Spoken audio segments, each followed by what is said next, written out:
राम राम दोस्तों और मेरी माताएं बहनें, आप सभी का स्वागत है बाबा नीम करौली की शरण में। आप सभी का स्वागत है मेरी माता रानी के दरबार में। जय माँ मेरी माता। दोस्तों और मेरी माताएं बहनें, आप सभी के लिए अर्जी लगाता हूँ प्रभु की शरण में। मेरे सर्वप्रथम पूज्य गणेश भगवान जी, मेरे श्री राम प्रभु, मेरी सीता मैया, मेरे बाबा नीम करौली जी, मेरे शिव शंकर महादेव, मेरे सर्वप्रथम पूज्य गणेश भगवान जी, मेरे श्री राम प्रभु, मेरी सीता मैया, मेरे शिव शंकर महादेव, मेरी आदि पराशक्ति माँ नव दुर्गा पार्वती, मेरे हनुमान बजरंग बली जी, मेरे बाबा नीम करौली जी। आपका बेटा सत्येंद्र आपकी शरण में ये अर्जी लगाता है। जो भी मेरा भाई मेरी माताएं बहनें आपकी यही महिमा सुन रहे हैं, उनके सभी कष्ट तुरंत दूर करो भगवान। उनके घर में कोई आपत्ति कभी ना आए, कभी कोई कष्ट उनके परिवार के नजदीक भी ना आए भगवान।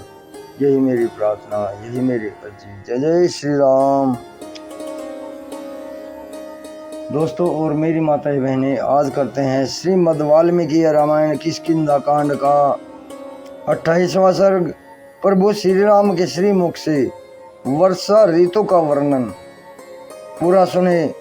प्रभु की अपार कृपा आपके ऊपर बरसेगी। बाबा नीम करौली जी की, हनुमान जी की अपार कृपा आपके ऊपर हो, यही मेरी प्रार्थना। जय श्री राम। 28वां सर्ग। श्री राम के द्वारा वर्षा ऋतु का वर्णन।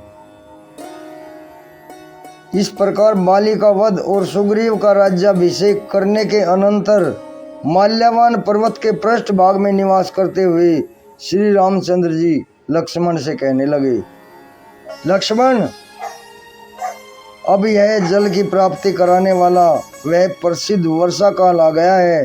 देखो, पर्वत के समान प्रतीत होने वाले मेघों से आकाश मंडल आच्छन्न हो गया है। यह आकाश रूपी तरुणी सूर्य की किरणों द्वारा समुद्र का रस पीकर कार्तिक आदि 9 मासों तक धारण किए हुए गर्भ के रूप में जल रूपी रसायन को जन्म दे रही है। इस समय मेघ रूपी सोपान पंक्तियों सीढ़ियों द्वारा आकाश में चढ़कर गिरी मल्लिका और अर्जुन पुष्प की मालाओं से सूर्य देव को अलंकृत करना सरल सा हो गया है।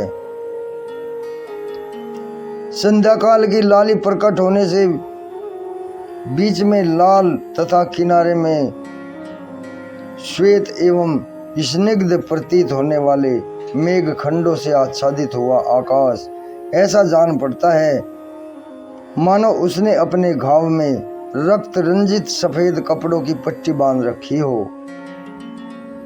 मंद मंद हवा निश्वास सी प्रतीत होती है। संध्याकालीन की लाली लाल चंदन बनकर ललाट आदि अंगों को अनुरंजित कर रही है तथा मेघ रूपी कपोल कुछ कुछ पांडु वर्ण का प्रतीत होता है। इस तरह यह आकाश कामातुर पुरुष के समान जान पड़ता है, जो ग्रीष्म ऋतु में घाम से तप गई थी। वह पृथ्वी वर्षा काल में नूतन जल से भीगकर सूर्य किरणों से तपी तथा आंसुओं से भीगी हुई सी शोक संतप्त सीता की भांति वाष्प विमोचन उष्णता का त्याग अथवा अश्रुपात कर रही है। मेघ के उदर से निकली कपूर की डाली के समान ठंडी तथा केवड़े की सुगंध से भरी हुई इस बरसाती वायु को मानो अंगुलियों में भरकर पिया जा रहा है, मानो अंजलियों में भरकर पिया जा रहा है। यह पर्वत जिस पर अर्जुन के वृक्ष खिले हुए हैं तथा जो केवड़ों के सुवासित हो रहा है, साथ हुए शत्रु वाले सुग्रीव की भांति जल की धाराओं से अभिषिक्त हो रहा है। मेघ रूपी काले मृग चर्म तथा वर्षा की धारा रूप यज्ञोपवीत धारण किए वायु से पूरित गुफा या हृदय वाले ये पर्वत ब्रह्मचारियों की भांति मानो वेदाध्ययन आरंभ कर रहे हैं। ये बिजलियां सोने के बने हुए कोड़ों के समान जान पड़ती हैं। इनकी मार खाकर मानो व्यथित हुआ आकाश अपने भीतर व्यक्त हुई मेघों की गंभीर गर्जना के रूप में आर्तनाद सा कर रहा है। नील मेघ का आश्रय लेकर प्रकाशित होती हुई यह विद्युत मुझे रावण के अंग में छटपटाती हुई तपस्विनी सीता के समान प्रतीत होती है। बादलों का लेप लग जाने से जिनमें ग्रह नक्षत्र चंद्रमा अदृश्य हो गए हों, अतः जो नष्ट सी हो गई है, जिनके पूर्व पश्चिम आदि भेदों के विवेक लुप्त से हो गए हों, वे दिशाएं उन कामनियों को जिन्हें प्रेयसी का संयोग सुख सुलभ है हितकर प्रतीत होती हैं। लक्ष्मण देखो, इस पर्वत के शिखरों पर खिले हुए कुटज कैसी शोभा पाते हैं। कहीं तो पहली बार वर्षा होने पर भूमि से निकले हुए भाप से व्याप्त हो रहे हैं और कहीं वर्षा के आगमन से अत्यंत उत्सुक दिखाई देते हैं। मैं तो प्रिय विरह के शोक से पीड़ित हूँ और ये कुटज पुष्प मेरी प्रेमाग्नि को उद्दीप्त कर रहे हैं।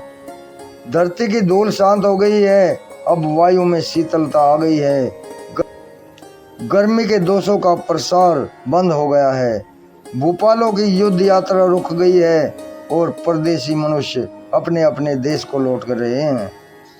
मानसरोवर में निवास से लोभी हंस वहां के लिए प्रस्थित हो रहे हैं। इस समय चकवे अपनी प्रियाओं से मिल रहे हैं। निरंतर होने वाली वर्षा के जल से मार्ग टूट फूट गए हैं, इसलिए उन पर रथ आदि नहीं चल रहे हैं। आकाश में सब और बादल छिटके हुए हैं, कहीं तो उन बादलों से ढके जाने के कारण आकाश दिखाई नहीं देता है और कहीं उनके फट जाने पर वह स्पष्ट दिखाई देने लगता है। ठीक उसी तरह जैसे जिनकी तरंग मालाएं शांत हो गई हों, उस महासागर का रूप कहीं तो पर्वतमालाओं से छिप जाने से दिखाई देता है और कहीं पर्वतों का आवरण न होने से दिखाई देता है। इस समय पहाड़ी नदियां वर्षा के नूतन जल को बड़े वेग से बहा रही हैं। वह जल सर्ज और कदम्ब के फूलों से मिश्रित है। पर्वत के गेरू आदि धातुओं से लाल रंग हो गया है तथा मयूरों की कीका ध्वनि उस जल को कलकलनाद का अनुसरण कर रही है। काले काले बोरों के समान प्रतीत होने वाले जामुन के सरस फल आजकल लोग भी जमकर जी भरकर खाते हैं और हवा के वेग से हिले हुए आम के पके हुए बहुरंगी फल पृथ्वी पर गिरते रहते हैं। जैसे युद्ध स्थल में खड़े हुए मत वाले गजराज उच्च स्वर से चिंगाड़ते हैं, उसी प्रकार गिरिराज के शिखरों की सी आकृति वाले मेघ जोर जोर से गर्जना कर रहे हैं। चमकती हुई सी बिजलियां इन मेघरूपी गजराजों पर पताकाओं के समान फहरा रही हैं और बगलों की पंक्ति मालाओं के समान शोभा देती हैं। देखो, अपराह्न काल में इन वनों की शोभा अधिक बढ़ जाती है। वर्षा के जल से इनमें हरी हरी घासें बढ़ जाती हैं। झुंड के झुंड मोरों ने अपना नृत्योत्सव आरंभ कर दिया है और मेघों ने इनमें निरंतर जल बरसाया है।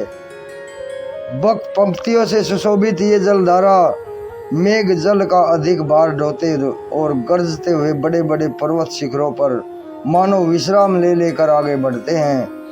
गर्भ धारण के लिए मेघों की कामना रखकर आकाश में उमड़ी हुई आनंद मग्न बलाकाओं की पंक्ति ऐसी जान पड़ती है मानो आकाश के गले में हवा से हिलती हुई श्वेत कमलों की सुंदर माला लटक रही हो।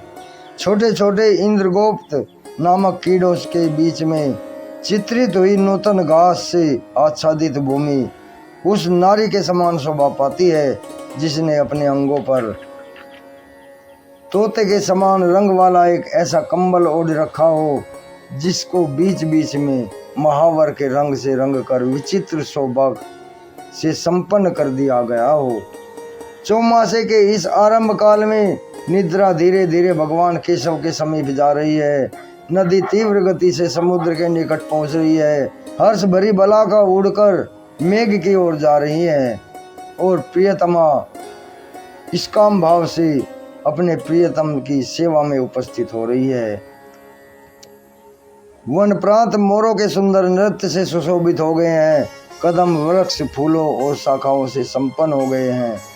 सांड गौओं के प्रति उन्हीं के समान काम भाव से आसक्त हैं और पृथ्वी हरी हरी खेती तथा हरे भरे वनों से अत्यंत रमणीय प्रतीत होने लगी है। नदियां बह रही हैं, बादल पानी बरसा रहे हैं, मतवाले हाथी छिंगाड़ रहे हैं, वन प्रांत शोभा पा रहे हैं। प्रियतमा के संयोग से वंचित हुए वियोगी प्राणी चिंता मग्न हो रहे हैं। मोर नाच रहे हैं और वानर निश्चिंत एवं सुखी हो रहे हैं। वन के झरनों के समीप क्रीड़ा से उल्लासित हुए मधुवर्षी गजराज केवड़े के फूल की सुगंध को सूंघकर मतवाले हो उठे हैं और झरने के जल के गिरने से जो शब्द होता है उससे आकुल हो ये मोरों के बोलने के साथ स्वयं भी गर्जना करते हैं। जल की धारा गिरने से आहत होते और कदम की डालियों पर लटकते हुए भ्रमर तत्काल ग्रहण किए पुष्परसर से उत्पन्न गाढ़ माद को धीरे धीरे त्याग रहे हैं। कोयलों की चूर्ण राशि के समान काले और प्रचुर रस से भरे हुए बड़े बड़े फलों से लदी हुई जामुन वृक्ष की शाखाएं ऐसी जान पड़ती हैं मानो भ्रमरों के समुदाय उनमें सटकर उनके रस पी रहे हैं। विद्युत रूपी पताकाओं से अलंकृत एवं जोर जोर से गंभीर गर्जना करने वाले इन बादलों के रूप युद्ध के लिए उत्सुक हुए गजराजों के समान प्रतीत होते हैं जो अपने मार्ग का अनुसरण करके आगे बढ़ा जा रहा था। पीछे से मेघ की गर्जना सुनकर प्रतिपक्षी हाथी की गर्जना की आशंका करके सहसा पीछे को लौट पड़ा। कहीं भ्रमरों के समूह गीत गा रहे हैं, कहीं मोर नाच रहे हैं, कहीं गजराज मदमत होकर विचर रहे हैं। इस प्रकार ये वन प्रांत अनेक भावों के आश्रय बनकर शोभा पा रहे हैं। आकाश से गिरता हुआ मोती के समान स्वच्छ एवं निर्मल जल पत्तों के दोनों में संचित हुआ देख प्यास से पक्षी पपीहे हर्ष से भरकर देवराज इंद्र के दिए हुए उस जल को पीते हैं। वर्षा से भीग जाने के कारण उनकी पांखें विविध रंगों की दिखाई देती हैं। भ्रमर रूप वीणा की मधुर झंकार हो रही है। मेढकों की आवाज कंठ ताल सी जान पड़ती है। मेघों की गर्जना के रूप में मृदंग बज रहे हैं। इस प्रकार वनों में संगीतोत्सव सा आरंभ हो गया है। दोस्तों और मेरी माताएं बहनें, आज का ये अध्याय इतना ही एक पार्ट करूँगा, कल इसका दूसरा पार्ट होगा क्योंकि बहुत बड़ा पार्ट है। अभी आज्ञा लेता हूँ। प्रभु श्री राम जी आपके सभी कष्ट दूर करें। जय श्री राम, जय हनुमान जी की जय, बाबा नीम करोली महाराज की।